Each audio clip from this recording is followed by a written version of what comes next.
Hi everyone. I'm happy to be with you guys and sharing with you since Mona briefed me that you all have ideas, you all have projects you're working on. So we can discuss many things that could be helping how you can grow what you are starting and seeing more impact and more growth in what you do. So I'm gonna first start with a small introduction. So I'm Sfeir. I'm a serious social entrepreneur. Uh, I've worked in several social enterprises and launched 3 of them. Now the 3 are working in parallel. One of them is called M Social Catering, and it's specialized in providing food for unprivileged communities. It already provided hundreds of thousands of meals to people in unprivileged areas. We have a product called Home and Go, and we have Pro-Abled.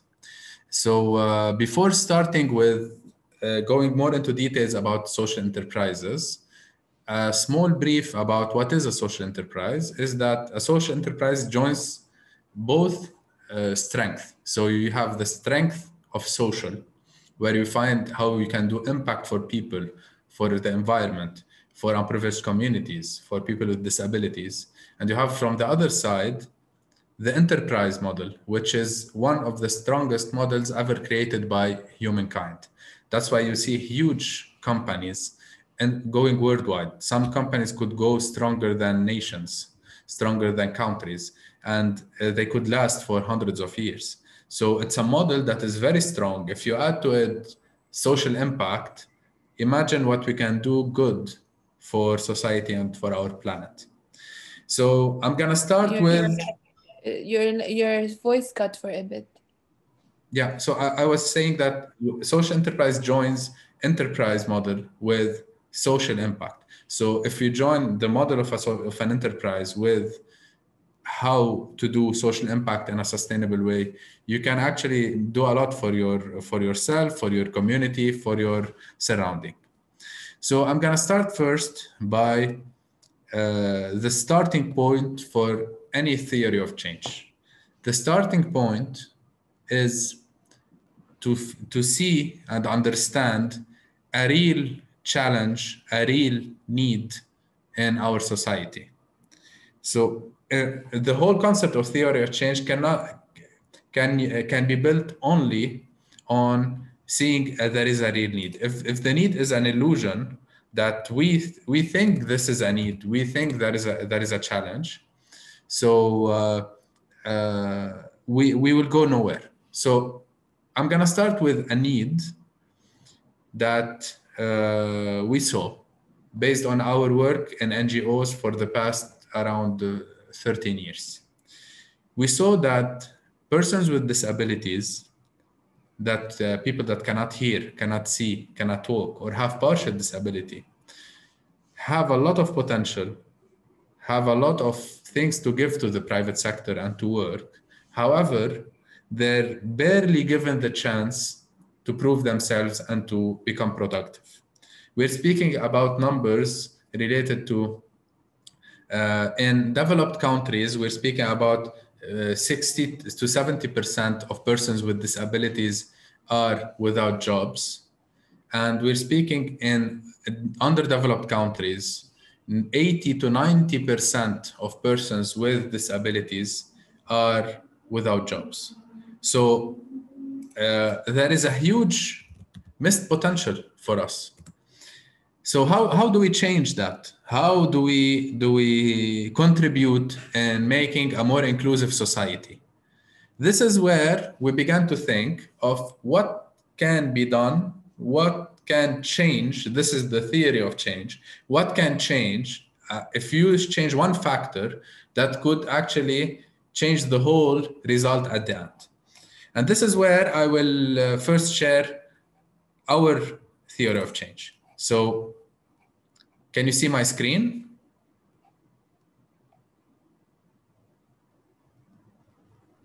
Yes, we can. Okay, excellent. So I'm gonna try to showcase as much as possible that it stays clear. So our theory of change is based on this model. So our theory of change is that having a holistic approach from building inclusion skills and changing the mindset of society, in addition to building capacities of persons with disabilities and finding innovative ways of responding to market opportunities, will lead to inclusive employment and enable persons with disabilities to live in dignity. We've seen a lot of NGOs working with persons with disabilities to build their skills. But if society is not ready to employ persons with disabilities, the equation is not balanced. On the other hand, if you prepare every HR, every manager to receive and recruit persons with disabilities, but the buildings are not well done, a person on a wheelchair cannot access their office. So you need to prepare several sides of the equation. This is where holistic comes in. We decided to work on both the sides of the equation. The society as an employer, as engineers that prepare the office, as IT. On the other hand, persons with disabilities. So first, the problem. The problem are people stuck in challenges with a focus on people with physical disabilities. So we're speaking about unemployment of persons that have huge potential, however, they are still unemployed. We're speaking about lack of society mindset, lack of skills, lack of hope, etc.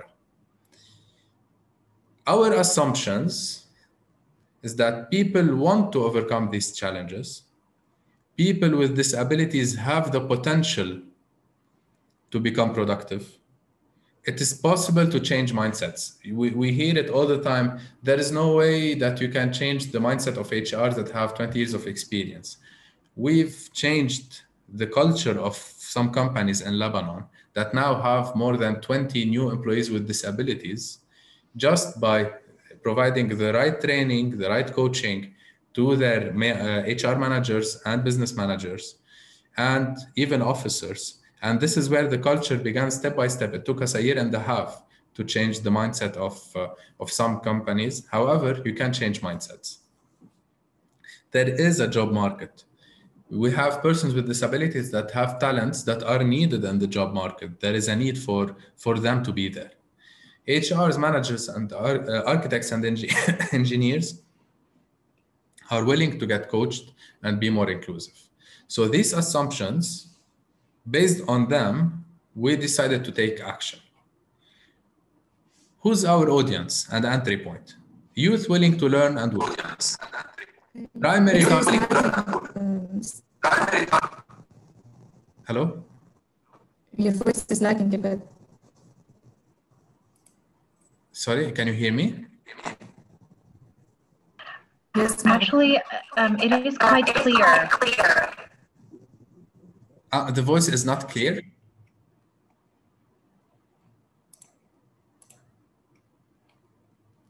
We can hear you clearly. Okay, great, thank you.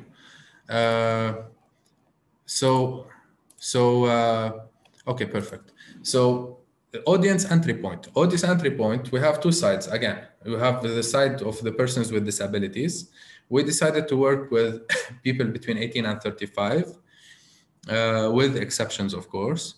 How do we get to persons with disabilities? We have specialized schools, inclusive schools and universities, NGOs that work with persons with disabilities, ministries. So through them, we're able to reach a large number of persons with disabilities. Primary entry point to the other side of the equation, since I will show you what do we do, but we work with universities and we work with companies. So we have specialized programs for universities and specialized programs for universities. So our entry points are universities and companies or networks. Like, for example, we have a collaboration with the Association of Industrials in Lebanon. Through this association, we get to the biggest factories that could be potentially employing persons with disabilities. Unions, networks, private institutions, and we have 2 partnerships with 2 ministries in Lebanon. Now, steps needed to bring change. First, outreach and training. Facilitate employment and follow-up. Create incentive programs. So we need to make solutions that are easy to use, incentivizing companies, incentivizing persons with disabilities. education and training, work readiness and career guidance, leadership, etc. Training and coaching HRs and business students and employees on inclusive recruitment. We work with several universities where their students are taking courses designed by us related to inclusion of persons with disabilities. Training architects and engineers on inclusive design. When we speak about inclusive design, we speak about ramps, sizes of bathrooms, sizes of offices, the right elevators for persons on wheelchairs, etc. Then we complement it with a recruitment platform where persons with disabilities that want to work can get matched with job vacancies from companies that are ready to be open to employ persons with disabilities. Not necessarily they will employ someone with a disability, but they're open to at least see candidates. And facilitate employment and entrepreneurship and freelancing for persons with disabilities. Now we move to measurable effects. So we're speaking about numbers. We need to show and to know ourselves, are we doing a good job or we're not doing a good job? Before showcasing to any investor, to any donor, this comes later. First, you need to know if you're doing a good job, what do you need to improve? What do you need to do better in order to really be doing a real impact? So, capacities of trainees. We do pre and post test. We do evaluations to make sure that trainees are getting the right information and getting the right know-how. The number of students and employees trained on inclusion. Number of persons with disabilities employed in companies trained. And of companies having students trained on the longer run. So we're working on the near future. We work with companies, current employees, in order for them to become more inclusive. But we also work with students that if we train now the HR students, they will be the recruiters of the future. If we train now students that are studying management, that are willing to become entrepreneurs, they will become the future recruiters and future business owners that will be more inclusive. So we work on both levels. Number of income generation opportunities provided for the trainees. Number of trainees integrated into jobs. Income and career growth. Effect of income generation on the other family members. So we also track, okay, we supported 200 persons with disabilities get into jobs. How many persons are benefiting from this? Their wife, their children, their parents, etc. Social indicators, we also do interviews with many of the stakeholders to make sure that it's creating a real life-changing experience for them. Wider benefits and long-term change. People overcome their challenges, be productive, and live in dignity. This is very important. It relates to our mission and vision. And contribute in creating a culture of investing in persons, in the potential of people with disabilities or financial challenges. So as you can see, if you think of how it's flowing, so the main idea, then you have the problem, the assumptions. What are we assuming we believe in? Who are we working with as an audience? What are the steps that are needed? How can we measure it? And what are the long-term benefits of that? Till now, is it clear? Do you have any questions? Before I will go directly afterwards on a real life example of how we implemented this in real impact. But first, on the concept, do you have any questions? I think you already took like theory of change or tables for theory of change, but do you have any questions related to that? Okay, any questions?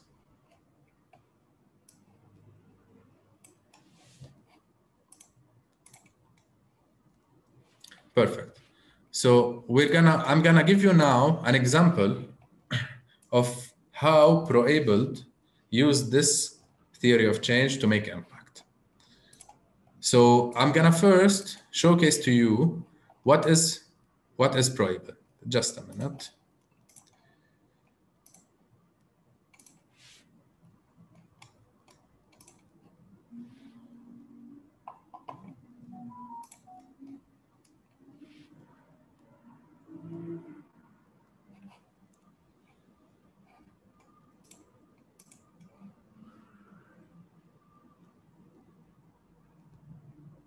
First, let me explain that we named it pro-abled because it relates to our vision. So either you see people as disabled or you see people as professionally abled. So if you joined both words, professionally abled, you get pro-abled. Okay, so I'm gonna try to share a 1-minute video. Let me know if the sound is good.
Okay, so this is Pro-Abled Academy.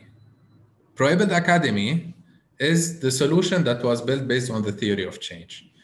So it's an online academy specialized in courses and workshops related to inclusion of persons with disabilities. We decided for HRs to launch a course called Inclusive Recruitment, where we train HR students and employees and managers how to employ persons with disabilities, how to do an interview with someone that cannot see, how to receive someone that is on a wheelchair, how to analyze whether the job requires certain abilities or doesn't require certain abilities. So a course for HR, a course for every employee. Now this is being very interesting to many of the banks we're speaking about in several Arab countries, where they're interested to learn more how to interact with customers with disabilities. If they get a customer with hearing disability, how do I behave? And this is where we teach inclusion. A course for architects and engineers on buildings, and also courses for persons with disabilities on how to be more, let's say, ready to get into jobs. Since we started our solution, we didn't start online, we started live. We've provided for several years programs on inclusion to companies, to persons with disabilities, to top managers, to create policies. And then we decided, let's scale this to the Arab region. In Lebanon, we're doing well. We won several awards locally. We even won an award internationally. And we said that if we make it online, we'll be able to support persons with disabilities and companies and universities in several countries. So now we're even opening an office in the GCC, and we're launching with several universities and companies. I'm gonna show you a bit like the website itself. How does it look?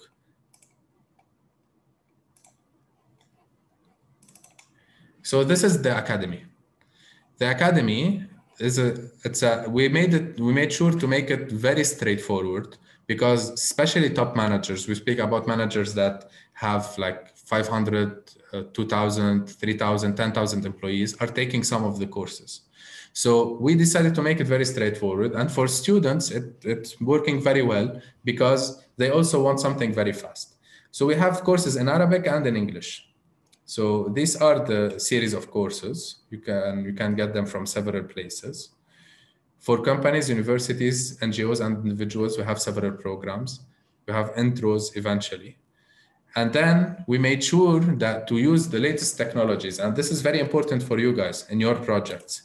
Don't use outdated ways of doing things. So for example, if we were only using text and traditional videos, the online courses would be boring. So we decided to use what we call gamification. So we have within the courses, games that are played and interactivities that are played where you can interact with the system to make sure that you learned well. We have short videos with animations. We have 3D modeling for architects and engineers where they can go through the map and go through the areas they want to really investigate whether they are accessible or not, to do simulations. So we made sure to make it easy, make it interactive, and also make it very objective oriented. So when people end the course, they feel they become much more inclusive. So this is an example.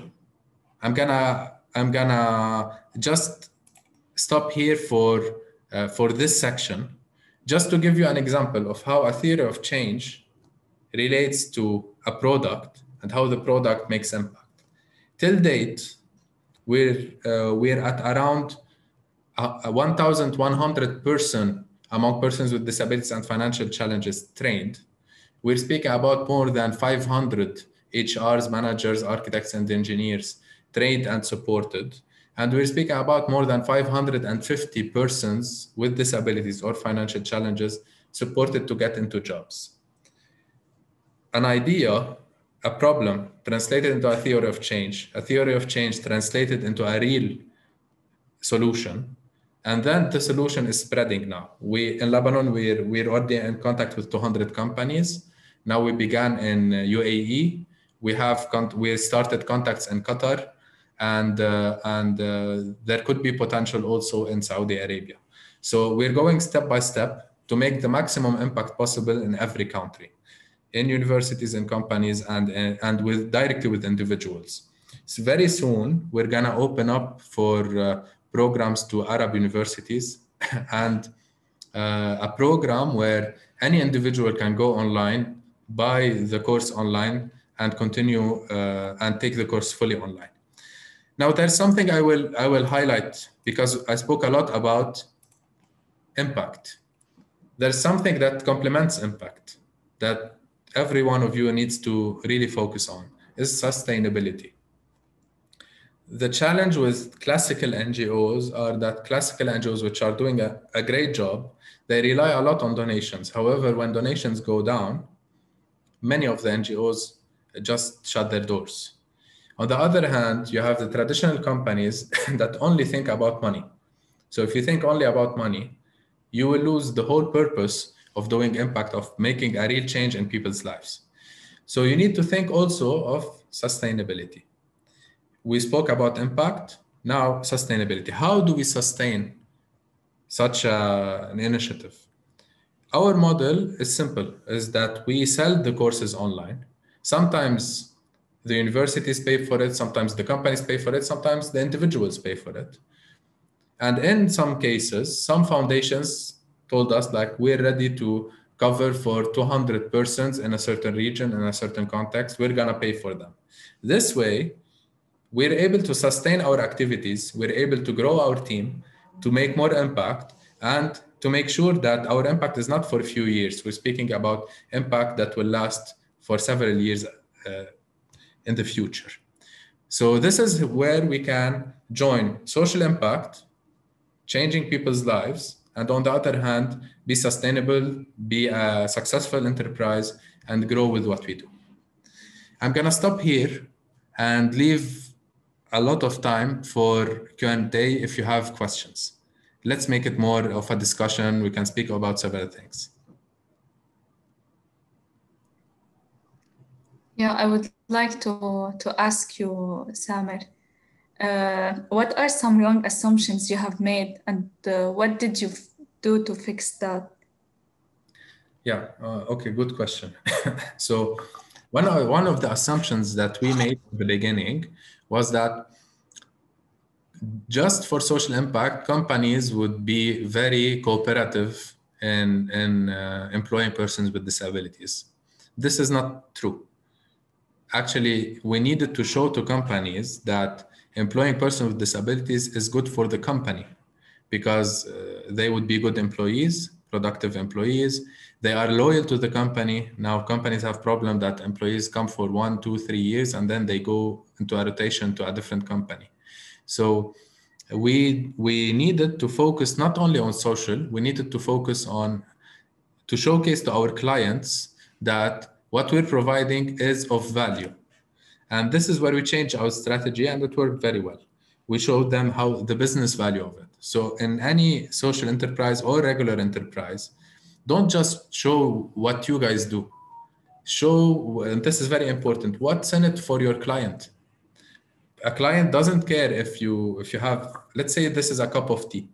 They don't care if the cup of tea is made of, the tea is made from this place or that place, or what they care for is what's in it for me. Does it taste special or not? What's the added value? Does it have nutritional benefits that are good for my health? So the same in every enterprise. Don't focus on features, focus on what's in it for your clients. Okay, Sabika, question. I think a real core issue. How do you manage people with cognitive psychological disabilities, or does this tackle specifically those physical disability? So we started with persons with physical and sensorial disabilities. When speak hearing, visual, we speak about senses, sensorial disabilities. In 2021, we're starting the first program for persons with intellectual disabilities. So we're getting on board specialists that are working now on curriculums in order to train companies how to employ persons with intellectual disabilities. And we're also providing specialized programs in collaboration with some universities on how to actually provide a specialized program for persons with intellectual disability. We could have a collaboration very soon with Oxford University related to that. And it's not common in the Arab world, especially in our region. However, this is why it's interesting, because we're bringing something new and we're able to make a breakthrough in employing persons with cognitive and intellectual disability. Other questions? Yeah, I have other question. Measuring impact is a long-term and complex process. What is some advice for our participant teams to measure their impact? You can give to measure their impact. Sure. So measuring impact, I do not necessarily agree that every impact measurement is difficult. There are some things that you can measure easily. For example, how many persons with disabilities were from the people we trained are employed. We could be doing phone calls or sending messages every 6 months, for example, to see where they are, what they are doing, or every 3 months and follow up. There are some factors that you can measure easily. And there are factors that are more complex. For example, the impact on the families, or how many students turned out to become inclusive managers, for example. So what's important is to first start with the most important impact measurement criteria that you want to measure. Don't if you don't have the team, we're a team, for example, now of 20 persons. If you're a team of 3, we speak about part-timers and full-timers. So if you're a team of 3, focus on the most important criteria you want to measure. Start from there. When you grow your team, grow your system, grow your impact measurement system, you add more and more. But start with the simple, straightforward ones that would showcase, are you doing a good job or you're not doing a good job? Other questions?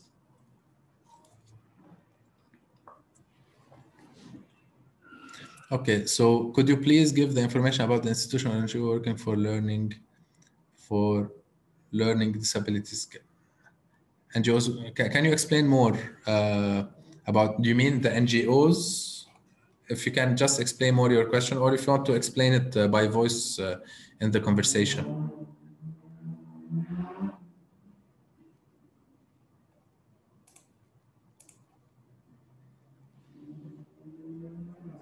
Yeah, if you want, you can unmute yourself and just drop your question. I didn't get your question right. If you can just explain it, please.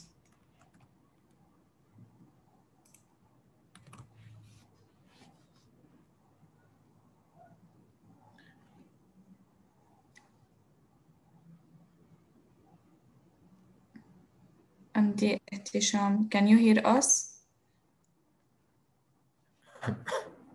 Okay, we can get back to the question later on.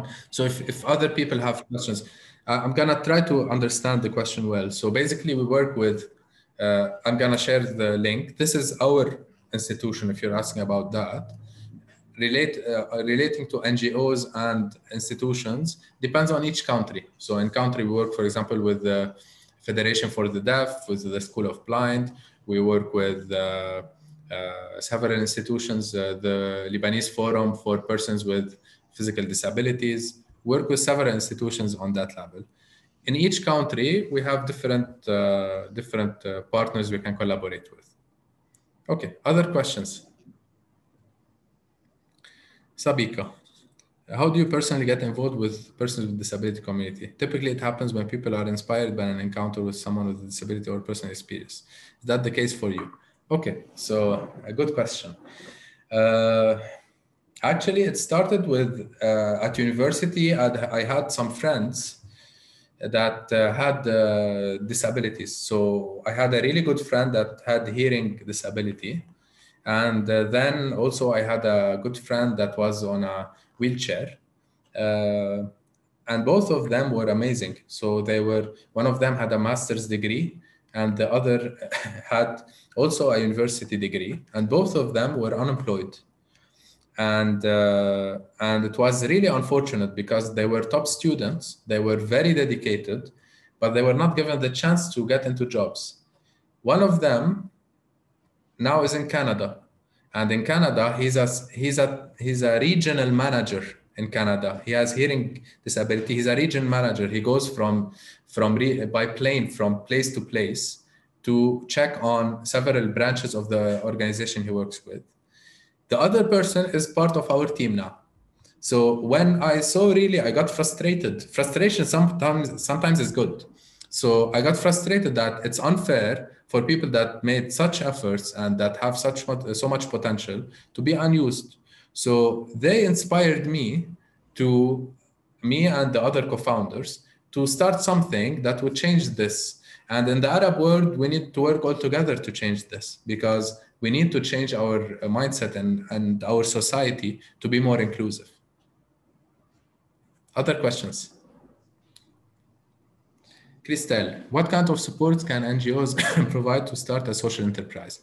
Depends on the kind of NGOs. So there are NGOs that provide programs where they can provide some funding to start social enterprises. So for example, they create competitions and they provide $20,000, $30,000, $50,000 in order for young people or anyone with an idea to start a social enterprise.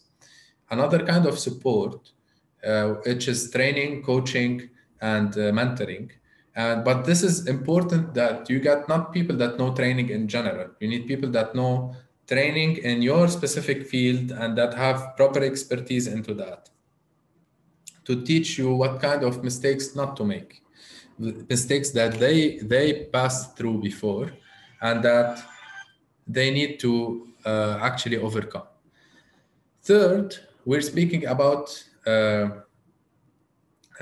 NGOs that have also educational programs.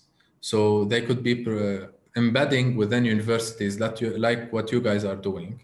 They could be embedding programs where you can test your social enterprise. So basically, these are the services. And there is a fourth service that is now growing, and some NGOs are doing that, is supporting established social enterprises to sell their products and services. So if, for example, this is very common in Europe, by the way, when a social enterprise starts and has potential, an NGO comes in and tells them, look, you have something that's good for the environment. I'm going to connect you to this big company that is ready to buy 10,000 of your items. So this is now starting in the Arab region, where connectors, we call them, like NGOs connecting potential social enterprises with potential clients among the big clients. We have really, really big clients in the Arab world. And this is showing sustainability. Other questions? Thank you so much. This is so inspiring. I have a question. Yeah. As you have multiple social enterprises and their goals are different. Is there a bigger common purpose that you are working towards? Yes. Actually, it started as an evolution process. It didn't start with the purpose of having several social enterprises.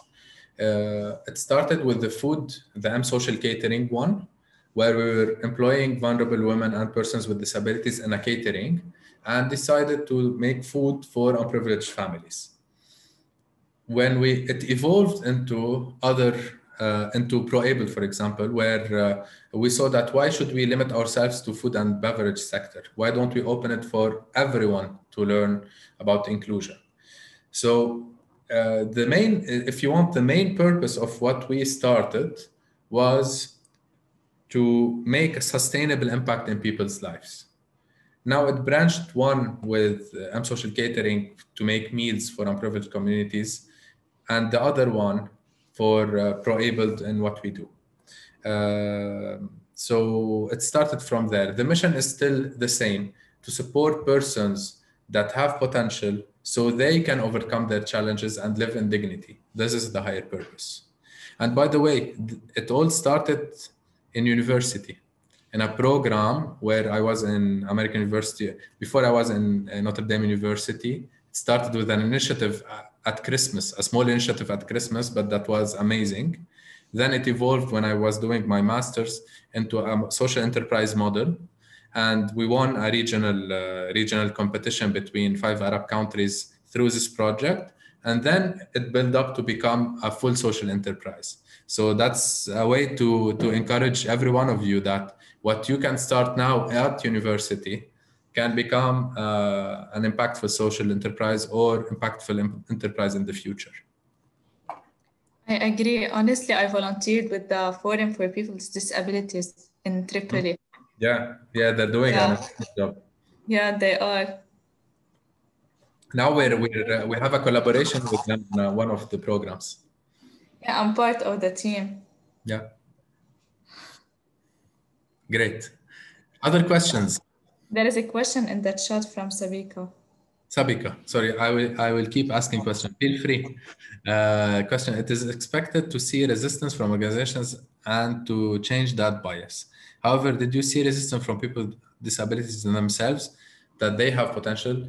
Of course, organizations resisted innovative ideas, especially traditional ones that said, who are those people that would come and go into our sector? What do they're the newcomers and they think that they can do impact. But this changes with time. So when society began to see, okay, so Proable is doing good job. They're supporting a lot of persons with disabilities get into jobs. Organizations, some of them began to defend us in the sector, saying, give them a chance. They can do a lot. So this is where it started, from the resistance of organizations. Resistance from persons with disabilities, of course, because you need to imagine that we have gaps in our culture. For years, many of them were told, you are not able to work, you are not able to work, you are not able to work, you are not able to work. And then Proable comes in and tells them, we believe in you guys, that you are able to work and be amazing employees. Especially the ones that were not supported during their youth, from their families, from their surrounding, and they were not empowered to believe in themselves. We find, of course, barriers in them believing in themselves. We have one of our trainers, which is Fadi Halabi. He's a psychologist and he's on a wheelchair. He's an amazing person. And by the way, he's a professional dancer too, on a wheelchair. And he provides one of the trainings in our program for persons with disabilities called From Victim to Pilot. So to change your mindset from being a victim to seeing yourself as a pilot of your life. And it's showing a lot of change and removing barriers. But yes, of course, not everyone gets their mindset change. We do the maximum we can do. A lot of people change their lives, and this is what's important. I think this needs resilience, uh, yeah, to turn the problems into opportunities. Of course, and it needs also support from several sides. So, for example, now we have someone that we've never met before. We met 2 months ago. He believes in what we do, and he's very well connected in the UAE. He just introduced us to a university, to two companies, to an organization that works with persons with disabilities, and now we're building partnership with several of them. And he's doing it just because he believes in the cause. And such people really, if we work together, it makes impact amazing. Same goes in Lebanon. We've had so many people that supported us, so many organizations that supported us. I agree. Okay, MD, question. Apart from engaging persons with disabilities community and jobs, are there any institutions or NGOs works for education of persons with disability community? Yes, now we have two models of education. We have specialized schools that, for example, provide special programs for persons, for example, with hearing disability or visual disability. And we have what we call the inclusive schools, which are regular schools, but that added some features in order for persons with certain disabilities can sit in the same classroom as persons without disabilities, and they can actually graduate in a regular university, regular school and regular university. We're seeing more and more inclusive schools and inclusive universities.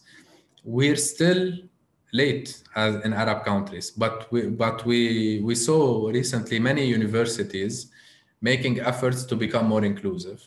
So hopefully in the future will become better.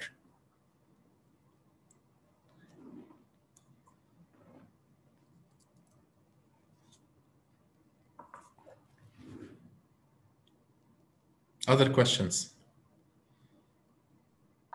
Do you feel like governments and organizations don't see the economic opportunities for the country and the government itself when they don't include people with disabilities? Do you think they don't hire enough professionals for them to tell them, if you're not accommodating this community, you're economically losing tourism within the communities also? Do you think this is they lack awareness on this, the economic opportunities?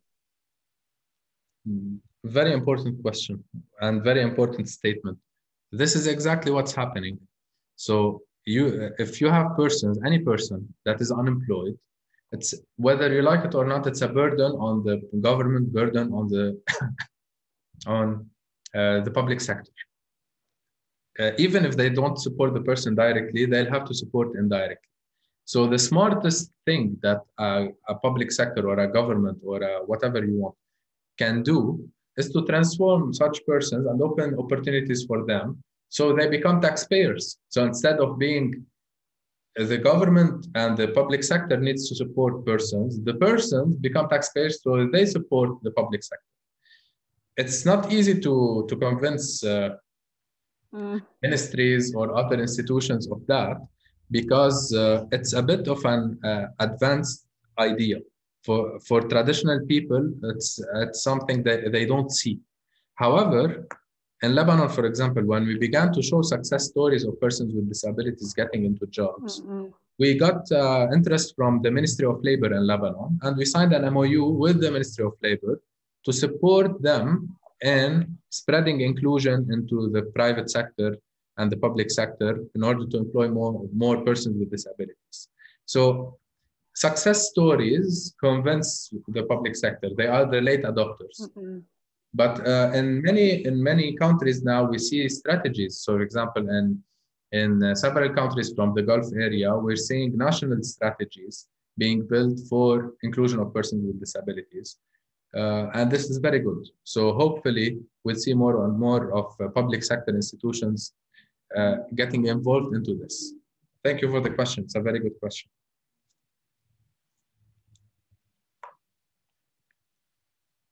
Other questions? Iman, what would you advise NGOs that are aiming to change must take note in particular? What should they do not, especially if taboo or controversial topics are being challenged? Well, taboo and controversial topics need to be challenged. So we need to think, we cannot evolve without challenging previous concepts. I wouldn't say advise NGOs. One of the things that I would say to anyone is to believe in persons with disabilities. Don't see them as beneficiaries, see them as future potential employees, future potential parents, future potential society change makers.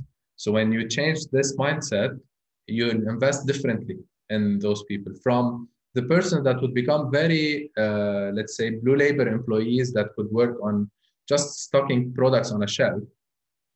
This is very good already. This means they are productive, they could have a dignified life, to managers that could be on a wheelchair and doing an amazing job. So what I would advise is to not see persons as beneficiaries, see them as future potential employees and potential change makers.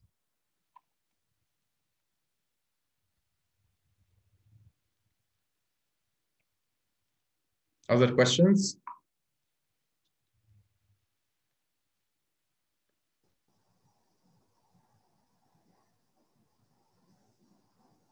Okay, great. So if no one has other questions, I just want to say it was very nice to meet all of you guys, and I enjoyed the conversation, and it was really nice to see the engagement of a lot of you.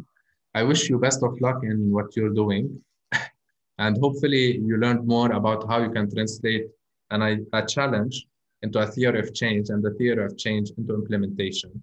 And hopefully in a few months, few years, I would see a lot of you becoming entrepreneurs and becoming in successful places where you want to be and achieve a lot. So best of luck.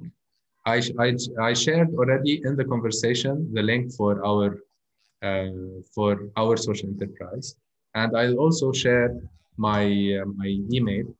If you guys have questions, I can support you. You're most welcome. And best of luck. Thank you so much, Samer. Thank you for joining us and for this nice conversation. It was really inspiring. You're most welcome. My pleasure.